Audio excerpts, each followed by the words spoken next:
Welcome back to the show. The bold and thought-provoking new play Prince Faggot by Jordan Tannahill recently had its world premiere off-Broadway, courtesy of Playwrights Horizons and Soho Rep.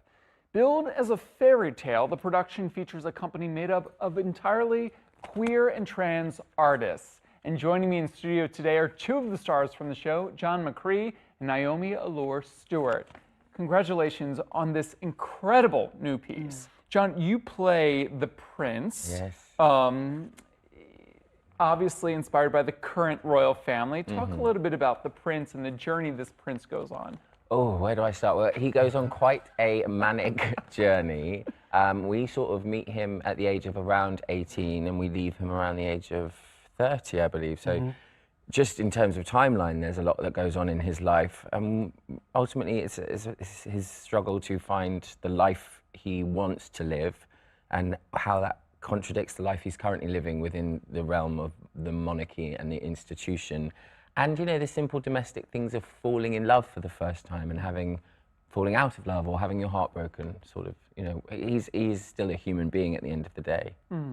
Naomi, you play a few characters in this piece, but then ultimately your own personal story is intertwined in this play. Yeah. Just talk a little bit about that. Yeah, I mean, what I've always said recently is that Jordan is a great writer because he's a great listener. Your playwright.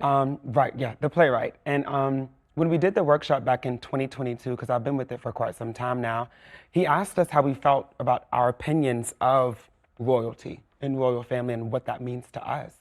And I feel as though I come from the fabbest royals in the world. And I just had to talk about that. And that ended up making its way into the play and ended up making the play kind of unfold and kind of explode in this way of like this whole time you've been looking at royalty and little did you know. You know, because I play Astrid in the play and Charlotte, who vocalizes how, you know, her role is a beautiful void. And what does that look like to kind of be the spare and let him be the...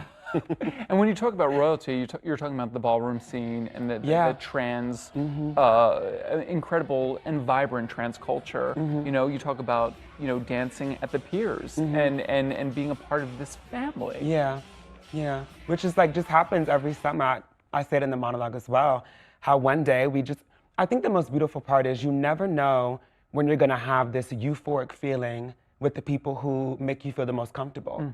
And one day I just was voguing, and I actually had braids too, which makes the hair in the show, shout out to Cookie and the team, means so much more, because I actually had braids in that moment that night at the pier when I went and vogued and won.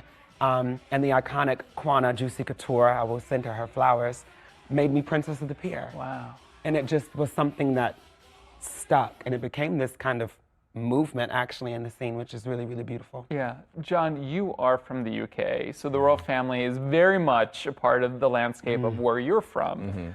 This is your New York theater debut. Congratulations. Thank you. Just talk a little bit about what it's been like playing this prince of sorts, and, you know, with all the history you have with growing up in the UK. I wouldn't consider myself a royalist, but they are sort of just part of the furniture. You know, they are a constant. There's a line in the play which is, you know, I will see him in newspapers for the rest of my life, sort of thing, and that is kind of the case, you know. But I don't have any opinions on them personally, so I sort of approached playing the role as if I was playing any other role, which is just sort of I have to create my own sort of life internally for him in order for it to make sense for me, I suppose. So it's easy to just immerse myself in George and not think too much about anything else externally, if that makes sense. Has anyone heard from the royal family? No, they haven't rung me, which is odd yet, but no, none of us have heard anything. This play definitely takes the audience on an adventure and a journey, and we learn so much, and we see so much. In fact, we have to put our phones, I want to point out, we have to put our phones in pouches because there's a lot on stage that happens. What has the audience's reaction been like?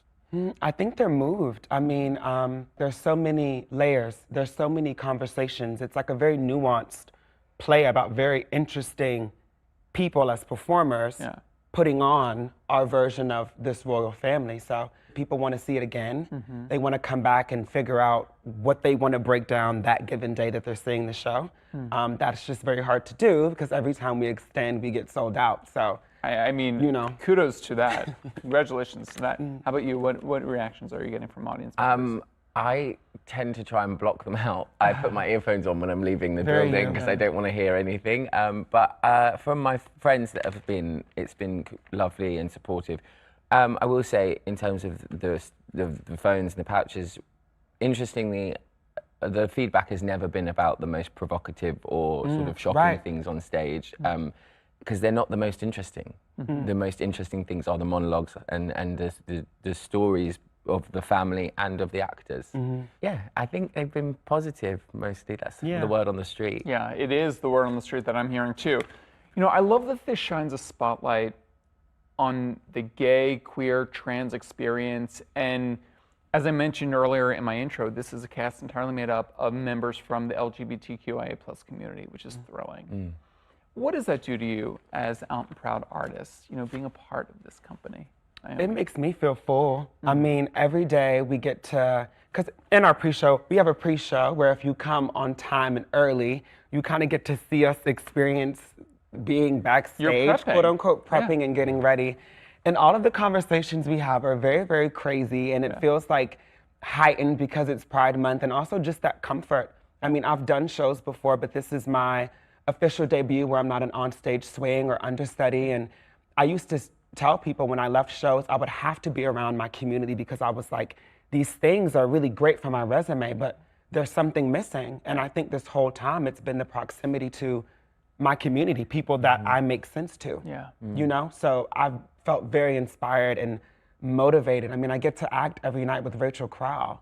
You know, it's very rare that you get to be around older trans women who can put you on game and inform you of things, and just David Greenspan, Kate Todd, Mahir. It's just incredible cast. Yeah, really very strong. Congratulations. Here's to you guys extending more and more and more so more people can see this wonderful play. You can catch John and Naomi on stage at the Peter J. Sharp Theater. Thank you both for coming in. Thanks for watching our YouTube channel. For more premiere theater coverage and exclusive interviews, click the subscribe button. You can also download the Spectrum News app or watch us on TV for the latest information, balanced coverage, weather updates every 10 minutes, and more. We'll see you there.